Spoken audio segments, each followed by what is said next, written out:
माँ जगत जननी दुर्गा भवानी माता पार्वती का कभी आप दर्शन करना, पार्वती जी का कभी दर्शन करना।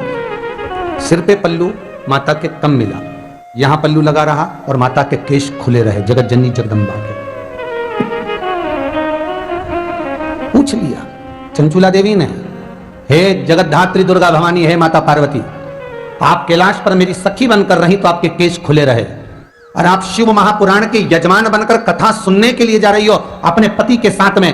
शंकर भगवान भी फेटा बांधकर, तुर्री लगाकर, गले में माला पहनकर, सुंदर वस्त्र आभूषण धारण कर कर शिव भी जा रहे हैं, और आप मस्तक पर पल्लू रखकर, सुंदर बोर लगाकर, नथनी लगाकर, सुंदर करधनी पहनकर, हाथ में चुड़ला, बाजूबंद, भुजबंद पहनकर,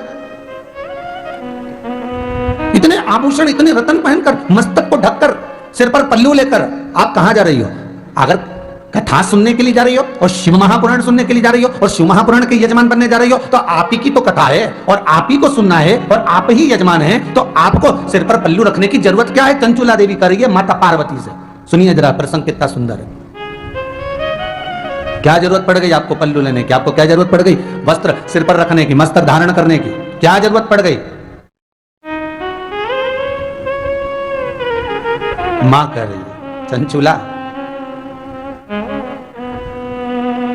कथा सुनने के लिए मैं तुमरुका जी के पास जा रही हूं, क्योंकि जजमान कथा सुनने के लिए किसी के द्वार पर जाता हूं। मैं तुमरुका जी के पास कथा सुनने के लिए जा रही हूं, तो क्या हुआ? तुमरुका जी के पास अगर कथा सुनने जा रहे हो तो कथा तो आप ही की बचेगा ना, तो फिर जरूरत क्या सिर पे पल्लू रखने की? नहीं चंचुला, जब मेरे मस्तक पर अगर कोई चूनर डली होगी, सिर पर रखी होगी, तो मुझे उम्मीद है कि जिस पुराण को मैं श्रवण करूंगी वो भी किसी के मस्तक पर चूनर तो डाल ही देगी। जिस पुराण को मैं श्रवण करूं, जिस भजन को मैं धारण करूं, जिस कथा को मैं स्मरण करूं, हमारे मारवाड़ी संप्रदाय के अंतर्गत, मारवाड़ी के अंतर्गत वर्णन आता है महाराज। हमारे मारवाड़ का एक भाव कहा जाता है कि अगर कोई साधारण तीज की भी पूजन करो, एक साधारण सा पूजन पाठ कुछ करो, तो मस्तक पर पल्लू होना जरूरी है। क्यों? क्योंकि जिस देवी देवता की हम आराधना कर रहे हैं वो हमारे कुल को भी ऐसे ही ढककर रखे, हमारे परिवार को भी ऐसी साध कर रखे। जैसे मेरे सिर पर पल्लू है, उसी तरह जिसकी मैं आराधना कर रही हूं उसका हस्त कमल मेरे परिवार पर, मेरे कुल पर, मेरे कुटुंब पर पड़ा रहे। चलो जाने तो अग्नि पुराण का एक चरित्र सुनते हैं, बड़ा सुंदर है महाराज।